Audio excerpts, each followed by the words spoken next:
me and Tyler started Icon in June of 2014. There was about 15 people in our class when we started, and we sat next to each other, and then we basically just sat next to each other for the rest of the whole time at Icon, and became friends. And Showtech was putting out a new song called "We Like to Party." Both of us heard the preview, unknowingly went and started remixes to it. Hit him up on Facebook, was like, "Yo man, did this remix, can you check it out, give me some feedback?" And he was like, "Yeah, I got one for you too, check this one out." And it was the same remix. So we we decided, all right, we gotta do, obviously we gotta do this as a collab. We dropped it the day after the original came out. Snake played it at EDC Mexico, and that was the first time any big DJ had played it.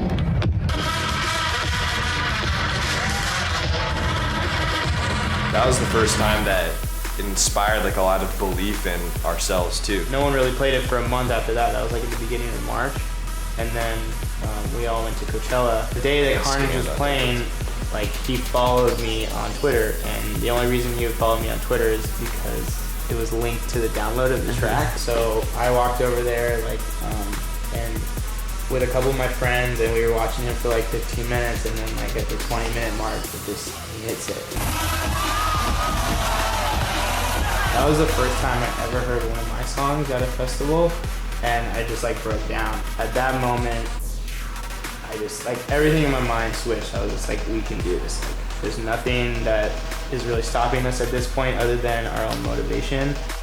The EP, we were trying to think of a name for it, and I was just trying to think of something that would describe our connection and something that has energy. And so I was just nuclear bonds are the strongest bonds of anything. And we actually released it ourselves on BitTorrent for free. I probably got 25,000 downloads in the first couple weeks, and then BitTorrent basically hit us up, and they're like, "Yo, the person on our front page, they dropped out, and we want to put your project on the front page of BitTorrent for the whole weekend." It got 800,000 downloads in 3 days, and it was almost the thing went platinum in 3 days. So the project went from our normal EP release to holy shit, this thing is on a lot of people's computers. It was a couple weeks before Miami. We were trying to just sit and think of a name for our party. I just remember thinking why is it not Good Vibrations? That's already a name of our song. It's what the party's all about, good vibes. And he said that, and then right when he said that, I was like, that's it. That's the party, that's the future label, that's the whole thing. The Palladium is a venue that me and Scott have been going to for a really long time. So that was one of our bucket list things when we first started DJing. We want to play main stage at EDC, and we want to play a show at the Palladium. Yeah. And so I just felt, when Tyler played before us, the kids were just dead. What are we going on? And so we're okay, I'm up there doing my thing, and people are into it, but I could just tell they're wiped out. And so I knew if we did this at the Palladium, the same thing would happen. And that was our biggest show. And so I was how are we gonna make this where when we come out, when both of us come out, people are ready? And so it was what if we all come out at the same time? The show went on sale right after Beyond Wonderland in March.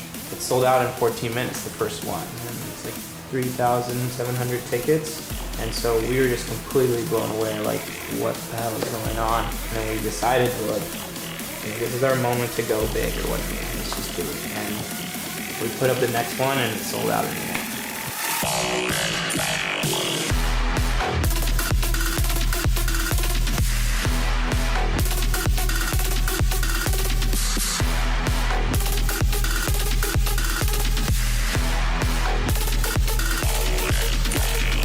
The shows were probably the best 2 days of my whole life. It just felt 5 years of hard work all culminating in 2 days, and we got to share the experience together. I think that's what makes it so special.